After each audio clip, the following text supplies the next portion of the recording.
नाज़रीन, सिंध समेत समूरी दुनिया में अॼु ॿारनि जो आलमी ॾिहाड़ो मल्हाए पियो वञे। तफ़सील हिन रिपोर्ट में। ॿार घरनि जी सूंह ऐं अमृत जे अखियुनि जो ठार हूंदा आहिनि।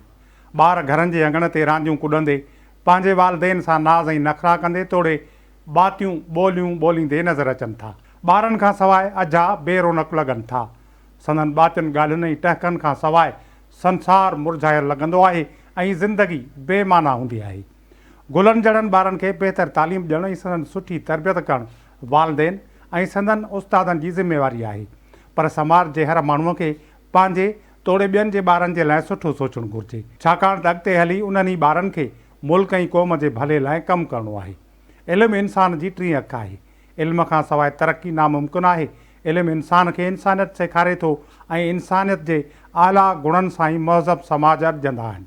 उन करे ॿारनि खे ख़ासि तौर ते नियाणियुनि खे इल्म जे ज़ेवर सां सींगारणु तमामु घणो ज़रूरी आहे त जीअं हू इल्मु पिराए अॻिते हली मुल्क जे ख़ुशहालीअ लाइ कमु कनि।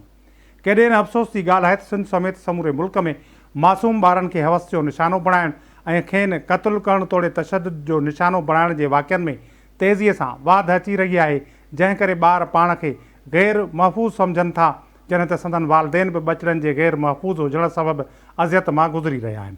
ॿारनि जे तहफ़ुज़ जे हवाले सां हिन वक़्तु काराइता क़दम खणण जी ज़रूरत आहे। ॿारनि खे वहशुनि खां बचाइण लाइ सख़्तु कानून जोड़णु, गुलनि जड़नि ॿारनि ते असगर जबलनि जहिड़ा मुसीबत जा पहाड़ किराईंदड़ जवाबदारनि खे इबरतनाक सज़ा ॾियणु ऐं समाज में ॿारनि जे तहफ़ुज़ खे यकीनी बणाइण जे हवाले सां जागृता मुहिम हलाइण जी ज़रूरत आहे।